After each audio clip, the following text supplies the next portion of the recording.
Hello दोस्तों, नमस्कार। तो कैसे हो आप सभी? उम्मीद करता हूँ अच्छे होंगे। दोस्तों स्वागत है शर्मा रीडिंग क्लासेस के अंदर।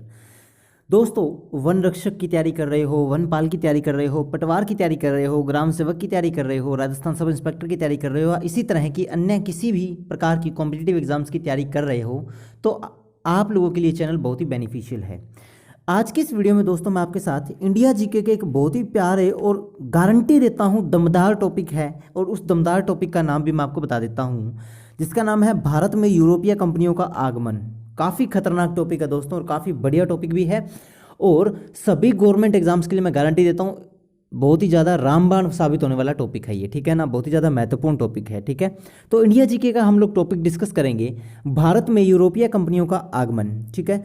बिल्कुल दोस्तों, जानने और समझने योग्य विषय है। इस टॉपिक को आपको अच्छे से जानना चाहिए, ठीक है ना। जैसा आप सभी जानते हैं दोस्तों, भारत के अंदर विदेशी ताकतों ने समय समय पर अपने अधिकार जमाए हैं।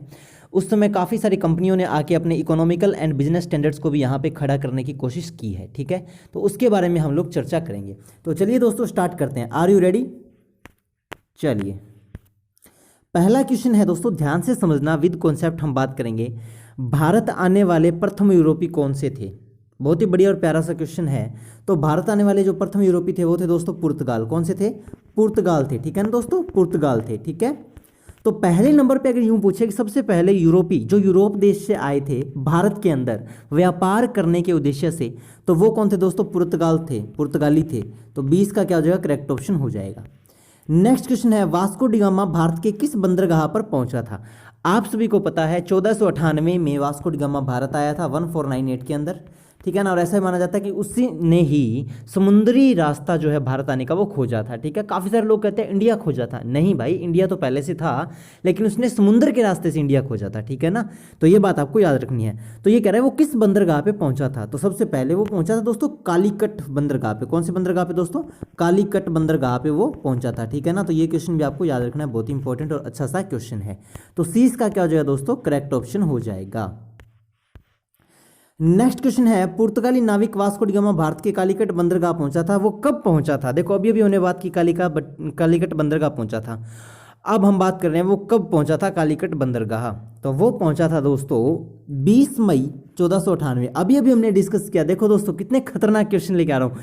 देखो अभी हमने डिस्कस किया कि 1498 में वास्को डी गामा भारत आया था। अभी अभी हमने डिस्कस किया ना पिछले क्वेश्चन में। अब आपको तारीख भी पता लग गई कब आया था? 20 मई 1948 को आया था, ठीक है ना। तो ए इसका क्या हो जाएगा? करेक्ट ऑप्शन हो जाएगा। तो 20 मई 1948 का बोल रहा हूँ यार, 1498 में आया था, ठीक है ना। तो अभी अभी हमने डिस्कस किया 1498 में आया था। तो 20 मई 1498 में आया था, ठीक है। तारीख भी पता आपको लग गई है। अगला क्वेश्चन है, पुर्तगाली बस्तियों का पहला गवर्नर कौन था? पुर्तगाली बस्तियां जो थी दोस्तों, जहाँ पे पुर्तगाली लोग रहते थे, उनका जो उच्च अधिकारी होता था उसे बोला जाता था गवर्नर। अब इसने कहा कि पुर्तगाली जो बस्तियां थी उसका पहला गवर्नर कौन सा था? तो पुर्तगाली जो बस्तियां थी उनका पहला गवर्नर था दोस्तों अल्मीडा। ये उसका नाम है, अल्मीडा। याद कैसे रखोगे? देखो याद रखने की ट्रिक और बताता हूँ।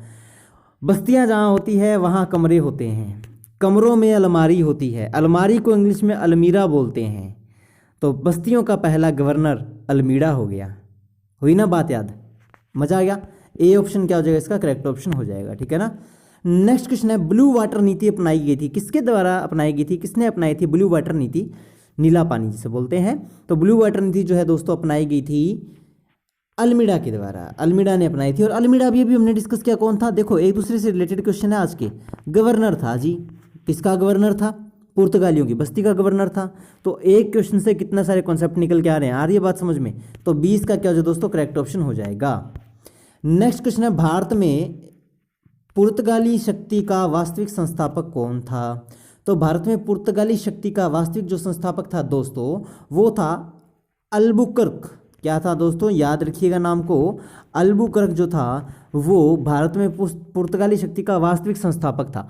सबसे पहले अल्बुकर्क यहाँ पे आके उसने अपना आधिपत्य जमाया था, और उसने ही पुर्तगाली वंश को इंडिया में रखने के लिए आगे प्रोत्साहन भी किए थे, ठीक है। तो सी इसका क्या हो जाएगा? करेक्ट ऑप्शन हो जाएगा। नेक्स्ट क्वेश्चन है, 1632 में मुगल सम्राट शाहजहां ने किन पुर्तगाली बस्तियों को नष्ट कर दिया था? बहुत ही खतरनाक क्वेश्चन।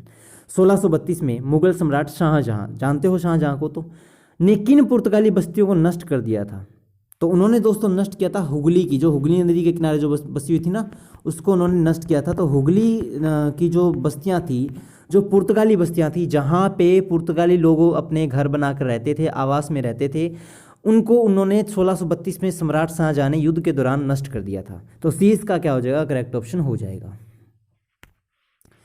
नेक्स्ट क्वेश्चन है, भारत में तंबाकू की खेती का प्रचलन किसने किया? बहुत ही इंटरेस्टिंग क्वेश्चन है। तो पुर्तगालियों ने किया था दोस्तों। किसने किया था? पुर्तगालियों ने। जो आज भारत में चल प्रचलित जो तंबाकू है, उसकी जो खेती है, वो सबसे पहले जो कॉन्सेप्टल आइडिया जो था वो पुर्तगालियों का था। तो ए इसका क्या जो दोस्तों करेक्ट ऑप्शन हो जाएगा ए। ठीक है, आगे बात समझ में। देखो कितने आज के क्वेश्चन ना बहुत ज़्यादा इंपॉर्टेंट क्वेश्चन है दोस्तों। होते तो सभी क्वेश्चन है इंपॉर्टेंट, लेकिन कह रहा हूँ आज के मतलब काफ़ी रोचक क्वेश्चन है यार। ठीक है ना, पढ़ने में मजा आता है और पढ़ाने में मजा आता है ऐसे क्वेश्चंस को। नेक्स्ट है दोस्तों, डच कोरोमंडल तटीय प्रदेश से मुख्य रूप से निर्यात करते हैं। तो क्या जो डच है वो कोरोमंडल तटीय प्रदेश से क्या निर्यात करते थे? तो दोस्तों वो निर्यात करते थे वस्त्र। क्या दोस्तों? कपड़े। ठीक है ना, वस्त्र समझते हो आप, कपड़े। ठीक है, अब दोस्तों बात आती है तटीय प्रदेश क्या होते हैं? जहाँ पे तट होते हैं, समुद्री तट हो गए। ठीक है, वहाँ से निर्यात किया जाता था। निर्यात का मतलब क्या होता है? देखो दो चीज़ें होती है, एक होता है आयात और एक होता है निर्यात। अच्छी तरह से समझ लो दोस्तों, एक होता है आयात और एक होता है निर्यात। आयात का मतलब होता है देश के अंदर कोई चीज़ को लेके आना, और निर्यात का मतलब होता है देश से बाहर बेचना। आयात, आ की ध्वनि आ रही है ना, आयात। आ का मतलब क्या है? आना। निर का मतलब जाना। तो निर्यात मतलब जो चीज़ हमारे देश से जा रही है, जो चीज़ हम अपने देश से बेच रहे हैं, देश की इकोनॉमी के लिए, देश की अर्निंग्स के लिए, उसे बोलते हैं निर्यात। जो चीज़ हम ला रहे हैं देश की आवश्यकताओं की पूर्ति के लिए, उसे बोलते हैं आयात। तो दो कॉन्सेप्ट क्लियर हुए दोस्तों। तो किसका निर्यात करते हैं? वस्त्र का निर्यात करते हैं दोस्तों, कपड़े का। ठीक है ना, ए इसका क्या हो जाएगा? करेक्ट ऑप्शन हो जाएगा। नेक्स्ट क्वेश्चन, बंगाल में प्रथम डच फैक्ट्री की स्थापना कहाँ पर की गई थी दोस्तों? तो बंगाल में प्रथम डच फैक्ट्री की जो स्थापना है वो पिपली में की गई थी। कहाँ पे? पिपली में। पिपली कहाँ है दोस्तों? बंगाल के अंदर है। ठीक है ना, अब एक बात देखिए, डच जो थे वो सम्राट थे। ठीक है, मतलब डच लोग जो थे वो कंपनी के माध्यम से आए थे। उन्होंने बंगाल के अंदर अपनी सबसे पहली फैक्ट्री खोली थी। अब वो कहाँ खोली थी? पिपली में खोली थी। किस लिए खोली थी? जाहिर सी बात है, बिजनेस करने के उद्देश्य से। ठीक है ना, तो सी इसका क्या हो जाएगा? करेक्ट ऑप्शन हो जाएगा। नेक्स्ट क्वेश्चन है, सर्वप्रथम अंग्रेजों ने भारत में अपनी व्यापारिक कोठी स्थापित की थी, वो कहाँ की थी? आपको पता है तो ईस्ट इंडिया कंपनी आई थी। ठीक है ना, सन 1600 ईस्वी के अंतर्गत ईस्ट इंडिया कंपनी आई थी भारत के अंदर। अब उन्होंने सबसे पहले जो उनका जो मंसूबा था, जो इरादा था, वो था व्यापार करने का, कि हम लोग इंडिया में व्यापार करेंगे, थोड़ी बहुत अर्निंग करेंगे, फिर हम चले जाएंगे, और अगर इंडिया में व्यापार अच्छा चल गया तो हमारी इंडस्ट्रीज़ को यहीं पे सेटअप कर देंगे। लेकिन उनके वो मंसूबे नहीं थे कि हमें इंडिया को कब्जे में लेना है, उस पर हमारा अधिकार जमाना है। तो इन्होंने सबसे पहले अपनी एक व्यापारिक कोठी स्थापित की थी। व्यापारिक कोठी का मतलब है दोस्तों जहाँ पे सभी व्यापारों की मतलब की सूची रखी जाती है, वहाँ की प्लानिंग्स की जाती है व्यापार को करने की, जहाँ पे बड़े बड़े गोडाउन्स होते हैं, बड़ी बड़ी इंडस्ट्रीज़ होती है, उसे बोला गया व्यापारिक कोठी। तो वो कहाँ पे इन्होंने स्थापित की? तो वो स्थापित की थी दोस्तों इन्होंने सूरत में। अब ये सूरत कहाँ है जी? सूरत है गुजरात के अंदर। अब ध्यान से समझिएगा, सूरत है गुजरात के अंदर। गुजरात की राजधानी है क्या है दोस्तों? गांधीनगर। गुजरात की राजधानी क्या है? गांधीनगर है। एक ही कॉन्सेप्ट से आपको कई आ जाएंगे, एक क्वेश्चन से कई कॉन्सेप्ट। अच्छा, गुजरात से कौन है? हमारे माननीय प्रधानमंत्री भी गुजरात से हैं। ठीक है ना, तो सी इसका क्या हो जाएगा? करेक्ट ऑप्शन हो जाएगा सूरत। नेक्स्ट क्वेश्चन है, अंग्रेजों ने पूर्व भारत में अपनी प्रथम फैक्ट्री स्थापित की थी। रिपीट हो गया क्वेश्चन। ठीक है ना, कहाँ की थी? अंग्रेजों ने पूर्व भारत में अपनी, हाँ रिपीट नहीं हुआ है, अलग क्वेश्चन है। अंग्रेजों ने पूर्व भारत में, अंडरलाइन दिस पॉइंट, अंग्रेजों ने पूर्व भारत में अपनी प्रथम फैक्ट्री कहाँ स्थापित की थी? तो पूर्व भारत में उन्होंने की थी दोस्तों उड़ीसा में। कहाँ की थी? उड़ीसा के अंदर। ठीक है ना, उड़ीसा के अंदर। ठीक है, उन्होंने अब पूर्व भारत में अपनी प्रथम फैक्ट्री स्थापित करने की बात हो रही है दोस्तों। ठीक है ना, और वो जो था हमारे पास कौन सा पिछला क्वेश्चन जो था कि व्यापारिक कोठी कहाँ स्थापित की सबसे पहली, तो वो तो की थी दोस्तों सूरत में। ठीक है ना, और यहाँ पे देखो पूर्व भारत में उन्होंने अपनी जो प्रथम फैक्ट्री जो स्थापित की थी वो की थी उड़ीसा के अंदर। अब बात करें उड़ीसा की, तो राजधानी क्या है? भुवनेश्वर है। साथ के साथ मैं आपको ये भी याद कराता रहता हूँ ताकि आप कभी भूले ना, भुवनेश्वर उसकी राजधानी है। नवीन पटनायक वहाँ के सीएम हैं। गणेशी लाल वहाँ के राज्यपाल हैं जो कि हरियाणा के निवासी हैं। आगे बात समझ में, तो ये इसका करेक्ट ऑप्शन हो जाएगा बी, यानी कि उड़ीसा। देखो मेरी क्या आदत है, मैं एक क्वेश्चन के साथ है ना जितने कॉन्सेप्ट डाल सकता हूँ ना उतने कॉन्सेप्ट डालता हूँ, ताकि आपको ना एक ही क्वेश्चन में भरपूर कॉन्सेप्ट्स की खान आपको मिल जाए, ठीक है।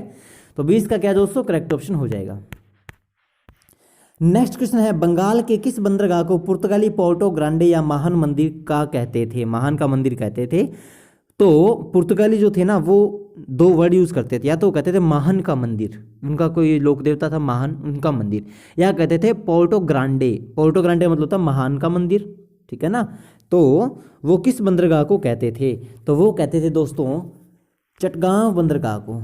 अभी चटगांव बंदरगाह किसके अंडर में था, बंगाल के अंडर में था, ठीक है ना, पश्चिम बंगाल के अंडर में था। और पश्चिम बंगाल की राजधानी क्या है, फटाफट बोलो क्या है, कोलकाता। क्या है दोस्तों, कोलकाता, ठीक है ना। तो ए इसका करेक्ट ऑप्शन हो जाएगा चटगांव। नेक्स्ट क्वेश्चन है, बंगाल में सर्वाधिक महत्वपूर्ण फ्रांसीसी बस्ती जो थी वो कौन सी थी। तो बंगाल में सबसे ज़्यादा जो महत्वपूर्ण जो फ्रांसीसी बस्ती थी, फ्रांसीसी बस्ती मतलब क्या है दोस्तों, जो फ्रांस के लोगों द्वारा बसाई गई थी। तो वो फ्रांसीसी बस्ती जो थी दोस्तों वो कौन सी थी, वो थी आपकी चंद्रनगर। कौन सी थी दोस्तों, चंद्रनगर थी, ठीक है ना। कौन सी बस्ती थी, चंद्रनगर थी। तो सी इसका क्या हो जाएगा दोस्तों करेक्ट ऑप्शन हो जाएगा। नेक्स्ट क्वेश्चन है, बंगाल से अंग्रेज मुख्यतः क्या निर्यात करते थे। बंगाल से क्या निर्यात होता था अंग्रेजों के द्वारा, यानी कि बंगाल के लोग अंग्रेजों को क्या बेचते थे। तो इसका करेक्ट ऑप्शन है दोस्तों डी। देखो वो शक्कर भी निर्यात करते थे, वो शोरा भी निर्यात करते थे, वो रेशम भी निर्यात करते थे। ये तीनों जब निर्यात करते थे तो करेक्ट ऑप्शन क्या हो जाएगा, डी हो जाएगा, यानी कि उपयुक्त सभी। नेक्स्ट क्वेश्चन है, पुर्तगालियों ने भारत में पहला दुर्ग कहाँ बनाया था। बहुत ही इंपॉर्टेंट क्वेश्चन दोस्तों। तो पुर्तगालियों ने जो भारत में पहला दुर्ग जो बनाया था वो बनाया था दोस्तों कोचीन के अंदर। कहाँ पे, कोचीन के अंदर, जो कि कर्नाटक का पार्ट था, ठीक है। तो ए इसका क्या हो जाएगा करेक्ट ऑप्शन हो जाएगा कोचीन। नेक्स्ट क्वेश्चन है, गोवा पर पुर्तगालियों का आधिपत्य कब हुआ था। तो गोवा पर जो पुर्तगालियों का जो आधिपत्य है दोस्तों वो हुआ था 1510 ईस्वी में। अच्छा, अब गोवा जो शहर है, जो स्टेट है, उस पर पुर्तगालियों ने अपना अधिकार जमाया था। आधिपत्य का मतलब होता है दोस्तों अधिकार जमाना। क्या जमाना, अधिकार जमाना, ठीक है ना। तो वहाँ पे अंग्रेजों ने पुर्तगालियों ने अपना अधिकार जमाया था गोवा में। और कब जमाया था, 1510 ईस्वी में, ठीक है। तो सी इसका क्या हो जाएगा करेक्ट ऑप्शन हो जाएगा। नेक्स्ट क्वेश्चन दोस्तों, आगे बढ़ने से पहले मैं आपको कुछ बता दूं, चैनल पे प्लेलिस्ट हैं, आप उन पे अपडेट रहिए दोस्तों। आपने प्लेलिस्ट मिस कर दी तो आपके सिलेक्शन में गड़बड़ी हो सकती है, ठीक है ना, क्योंकि आप फिर पढ़ नहीं पाओगे तो आपके मार्क्स कहाँ से आएंगे। और व्हाट्सएप ग्रुप ज्वाइन कर लो भाई, नहीं किया तो, ठीक है ना, नीचे लिंक दिया हुआ है डिस्क्रिप्शन बॉक्स में। और कोई भी क्वेरी है, कई लोग कहते हैं सर आपका व्हाट्सएप नंबर चाहिए, भाई सब कुछ नीचे डिस्क्रिप्शन बॉक्स में दिया हुआ है, ठीक है ना। आप डिस्क्रिप्शन बॉक्स चेक करो, थोड़ी सी नज़र दौड़ाओ, सब कुछ मिलेगा आपको। और इसके अलावा दोस्तों कमेंट आप कर सकते हो, कमेंट किया करो यार, कमेंट में कंजूसी नहीं होनी चाहिए। कमेंट में, लाइक में, शेयर में और सब्सक्राइब में कभी कंजूसी मत करो, ठीक है ना। वैसे तो आपका प्यार मिल ही रहा है भरपूर, आपके प्यार से मोटिवेशन मिलता है यार, है ना। यहाँ पे आके पढ़ाने का मोटिवेशन तभी मिलता है जब आपका प्यार मिलता रहे। नेक्स्ट है, पूर्वी जगत में आने वाली किस यूरोपीय जाति का व्यापार केवल चीन तक ही सीमित था। पूर्वी जगत में आने वाली किस यूरोपीय जाति का व्यापार केवल चीन तक ही सीमित था, यानी कि सिर्फ वो चीन को इंपोर्ट एक्सपोर्ट करता था चीज़ों के बारे में। तो उसका करेक्ट ऑप्शन है दोस्तों डेनिस। कौन दोस्तों, डेनिस। जैसे पुर्तगाली थे, अंग्रेज थे, डच थे, स्वीडिश थे, उसी तरह से एक समुदाय था, यूरोपीय जाति थी, क्या थी, डेनिस उसका नाम था, ठीक है, जाति का नाम था। तो डी इसका क्या हो जाएगा करेक्ट ऑप्शन हो जाएगा D for Dennis. Next question है, मालाबार तट की खोज किसने की। बताओ भाई, सोच के देखो, मालाबार तट की खोज किसने की। तो मालाबार तट की खोज की थी पेड्रो डी कोविलहम। नाम थोड़ा सा हो सकता है आपको उटपटांग लगे, लेकिन पढ़ना तो पड़ेगा। पेड्रो डी कोविलहम, ठीक है ना। पेड्रो डी कोविलहम ने मालाबार तट की खोज की थी। उन्होंने कहा था कि यहाँ से अपने इंपोर्ट एक्सपोर्ट कर सकते हैं, बिजनेस को आगे बढ़ा सकते हैं, ठीक है ना, उसके स्टैंडर्ड्स को हाई कर सकते हैं, रेट्स को हाई कर सकते हैं। तो 20 का क्या है करेक्ट ऑप्शन हो जाएगा। चलिए भाई, अब लास्ट एंड फाइनल क्वेश्चन देखते हैं। पुर्तगालियों ने क्रमशः कब गोवा जीता और होर्मुज को खो दिया। देखो, गोवा जीता और होर्मुज को खो दिया। होर्मुज भी उनकी एक जगह थी जहाँ पे उनका अधिकार था। तो दोस्तों इसका करेक्ट ऑप्शन है 1510 एवं 1622। 1510 एवं 1622। अब जरा ध्यान से सुनिएगा भाई साहब, जाइए मत, सुनते जाइए। 1510 में उन्होंने गोवा जीता, ठीक है जी। अब क्या हुआ जी, 1510 में गोवा जीतने के बाद 112 साल के बाद 1622 में उन्होंने होर्मुज को खो भी दिया, अलग शक्तियों के हाथों से उन्होंने खो दिया। तो 1510 में गोवा जीता। आगे इतना क्वेश्चन है, गोवा कब जीता, तो इसका आंसर है 1510। अगर इसके आगे क्वेश्चन है कि इतना क्वेश्चन है कि पुर्तगालियों ने हॉर्मुज को कब खो दिया? तो करेक्ट ऑप्शन है 1622, ठीक है ना। तो कंफ्यूज नहीं होना है दोस्तों, मेन बात कहने की है। तो ये थी दोस्तों आज इंडिया जीके की बहुत ही बढ़िया प्यारी सी वीडियो, ठीक है। कैसी लगी? उम्मीद करता हूँ अच्छी लगी हो। तो वीडियो को लाइक कर दो, शेयर कर दो, ठीक है। बाकी समझाने की जरूरत है नहीं, आप इतने समझदार हो, इतने प्यारे हो, ठीक है। आप सभी लोग शेयर कर दोगे सभी लोगों तक, ठीक है। और जिनको अच्छी लगती है उनको बोलो कि भाई चैनल को सब्सक्राइब भी कर लो, ठीक है ना। वरना आपके पास कोई सपना तो आएगा नहीं कि सर ने वीडियो अपलोड कर दी है। जब आपके पास सब्सक्राइब होगा तभी तो पता लगेगा ना। तो ठीक है दोस्तों, मिलते हैं नेक्स्ट वीडियो में, तब तक के लिए बाय बाय, टेक केयर, जय हिंद, जय भारत, जय राजस्थान।